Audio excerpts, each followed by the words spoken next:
Konnichiwa, minasan! No vídeo de hoje eu vou falar um pouquinho sobre como aprender japonês em menos tempo. Mas antes da gente começar o vídeo então, deixa o seu like e se você ainda não for inscrito no canal, aproveita e já se inscreve, ok? Vamos lá então. Bom, quando a gente fala sobre aprender algum outro idioma, o que a gente precisa entender é que o tempo que leva para você aprender um idioma é relativo.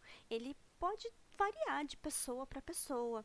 Quanto tempo você estuda, qual o seu método de estudo, né? Eu vou dar um exemplo para vocês. Nós temos aqui a pessoa A e a pessoa B. A pessoa A, ela estuda 1 hora por semana. E a pessoa B, ela estuda 1 hora por dia. No final de 6 meses, a pessoa A, que estudou 1 hora por semana, vai ter estudado 24 horas, né, no total de 6 meses. E a pessoa B, que estudou 1 hora por dia, vamos supor que ela estudou só de segunda a sexta e sábado e domingo ela ficou de folga. Essa pessoa, no final de 6 meses, ela vai ter estudado um total de 120 horas. Quem você acha que aprendeu mais? A pessoa A ou a pessoa B? Foi a pessoa B, certo? Então, a pessoa B, que se dedica mais, que estuda mais, em 6 meses ela vai ter adquirido um conhecimento muito maior do que a pessoa A, que estuda só 1 hora por semana. Entende o que eu quero dizer que é relativo? Também, outra coisa que a gente precisa levar em conta é que cada pessoa ela tem um tempo de aprendizagem diferente da outra. Vamos supor que a pessoa A, ela também estudou 1 hora por dia por 6 meses, igual a pessoa B. Só que ela não estudou da forma certa. Ela não estudou da forma mais indicada. No final de 6 meses, talvez ela não vai ter adquirido o mesmo tanto de conteúdo da pessoa B, ok? E também porque cada pessoa tem o seu próprio ritmo de aprendizagem, de absorção de conteúdo, né? Isso é muito relativo e tá tudo bem, não tem nada de errado nisso. Cada pessoa é uma pessoa. Então, se fosse para dar assim uma estimativa de quanto tempo você leva para aprender um idioma, não digo ser fluente a nível de falar, conversar sobre temas técnicos como informática. Eu diria que você levaria de 2 a 3 anos para você conseguir chegar no Japão e se comunicar com o japonês, perguntar sobre o tempo, pedir uma informação, chegar num restaurante, numa padaria e fazer o seu pedido normalmente, pegar um trem, viajar para outro estado, né? Então, tudo isso você conseguiria fazer com o tempo de estudo de 2 a 3 anos, né? Então, a dica que eu posso dar para vocês, então, primeiro, sobre hiragana e katakana. Quanto tempo leva para eu aprender a ler e escrever o hiragana e o katakana? Se você se dedicar todos os dias, se você ter um ritmo de estudo constante, no final de um mês, você já vai ter aprendido o hiragana e o katakana. Eu não estou falando que você vai conseguir pegar um texto e ler como se você fosse um nativo. Não. Você vai ler da forma normal para quem está começando a aprender um idioma. Para estudar o Hiragana e o Katakana, eu indico esses 2 aplicativos, tá? O Hiragana Pro e o Katakana Pro. Eles são muito bem avaliados e são muito indicados para quem está aprendendo esses 2 alfabetos. Claro que você também precisa praticar sua escrita, porque em algum momento dos seus estudos você vai precisar escrever o Hiragana e o Katakana. Sobre o kanji, é mais difícil avaliar o tempo que você leva para aprender os kanjis. Por quê? A gente sabe que existem mais de 2.000 kanjis no idioma japonês. E a gente sabe que que até mesmo os japoneses não sabem todos os kanjis. Então, eu diria assim, o kanji é um alfabeto que você vai estudar por praticamente toda a sua vida. Até porque todos os anos, alguns kanjis eles deixam de ser usados, os kanjis mais antigos deixam de ser usados, ao mesmo tempo que palavras que antes eram escritas em hiragana passam a ser escritas em kanji, né? Isso acontece todos os anos, é super normal, tá? O que eu indico então para estudar o kanji é o aplicativo, então, o Benkyo. Ele é bem detalhista, assim, eu gosto muito desse aplicativo. Ele tem, então, o kanji. Ele tem, se eu não me engano, os radicais que compõem o kanji. Ele tem as formas de leitura do kanji, que são várias, né? O kanji pode ter até 5 formas de leitura, ou mais, dependendo do kanji. E ele tem também a ordem dos traços. Cada kanji, para você poder escrever da forma correta, você tem que seguir a ordem dos traços, né? Na hora de escrever. Ele também, se eu não me engano, ele tem um reconhecedor de kanji. Você viu o kanji em algum lugar e você não sabe qual é o kanji. Ele tem uma partezinha em que você consegue escrever o kanji e o aplicativo reconhece ele para você.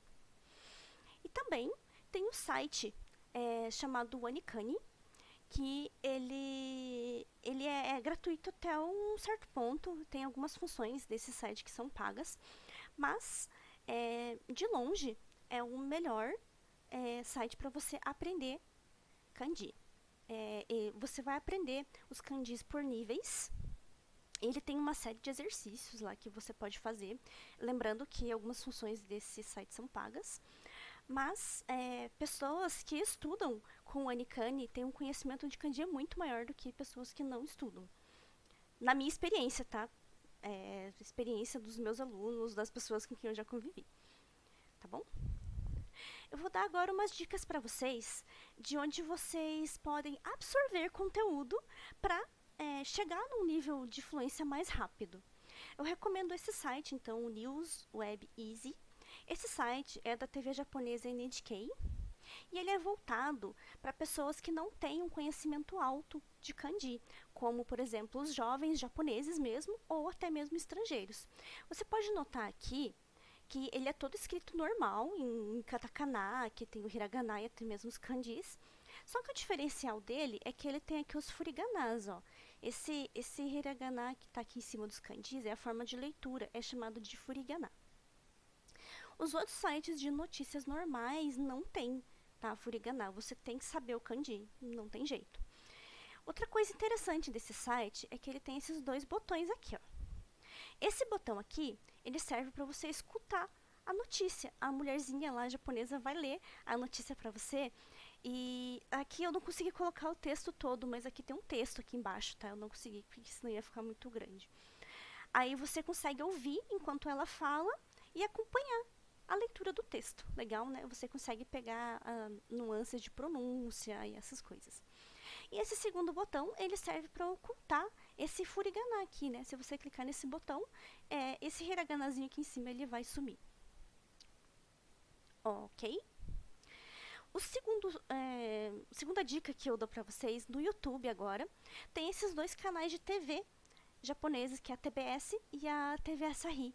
Eles têm vários vídeos de matérias que saem no jornal ou até mesmo de outros tipos de conteúdos que são passados nos canais, como programas de entretenimento.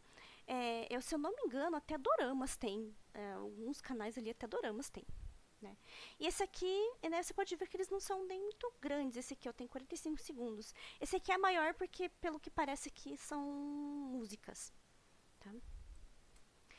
Terceira dica, então, agora relacionado ao anime. Tem esse site aqui chamado Animelon. E, gente, ele é pirata, tá? Ele não é oficial. E ele tem uma vasta coleção de animes, inclusive animes novos. E eu não consegui carregar um vídeo para mostrar para vocês. Eu não sei se o site está com problema ou o que aconteceu. Eu não consegui carregar nenhum vídeo. Tentei vários animes, não abriu nenhum. Mas a proposta dele é a seguinte. Vai ter o vídeo, né? Tem a telinha do vídeo. Aí do ladinho direito tem uma coluna onde vai aparecer todas as legendas. E você tem a opção de escolher se você quer legenda em inglês, romaji, só hiragana ou escrito normal em kanji. Né? Muito legal. Na questão de podcast, eu achei esse daqui que eu achei muito legal, que é o Nihongo com Teppei. Esse podcast faz tempinho já que ele não é atualizado, mas ele tem 700 episódios e eles não são curtos, ó. Esse aqui tem 12 minutos, esse aqui tem 10 minutos. E cada podcast, ele é relacionado a um tema diferente. Então é super legal, você aprende a falar sobre vários assuntos. E ele fala até que bem devagar, assim, é bem fácil entender o que ele fala. Por exemplo, esse vídeo, esse podcast aqui, ó, ele tá falando sobre fazer pedidos pro Papai Noel. E esse aqui, coisas que você gosta de comer quando tá cansado. Né? Então, os assuntos eles são bem variados, né? Então, ele é muito legal, esse podcast. E por último, tem esse site chamado Hukomusume. Esse site eu indico para se você tiver um nível um pouquinho mais avançado de japonês, porque ele é inteirinho em japonês, ele não tem furigana. Então a navegação dele assim é um pouquinho difícil, eu acho. Só que o interessante dele é que ele tem histórias em japonês, eles têm contos de fadas, eles têm as histórias clássicas japonesas como o conto do Momotaro ou da Princesa Kaguya. E alguns deles são em formatos de vídeo. E nesse vídeo, se eu não me engano, tem inclusive a legenda. A pessoa vai contando a história e vai passando a legenda aqui embaixo e o vídeo explicando. Então ele é muito legal. E tem também histórias que não tem vídeos, tá? Mas ele é escrito inteirinho em hiragana, não tem kanji, então a leitura dele é muito fácil, tá? Então são esses sites que eu indico para consumo de conteúdo. Ok? Se você achar um diferente, fica à vontade. No YouTube eu não coloquei aqui também, mas tem o canal da Peppa Pig em japonês. Você pode assistir os vídeos da Peppa Pig em japonês, são bem legais. Ouvir eles falando em japonês é bem, bem engraçado. Né?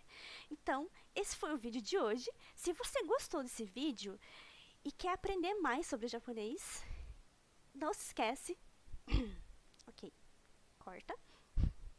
Se você gostou desse vídeo e quer aprender mais sobre o japonês ou a cultura japonesa, aqui embaixo na descrição do vídeo tem o link para você se matricular no nosso curso, ok? Otsukare-sama!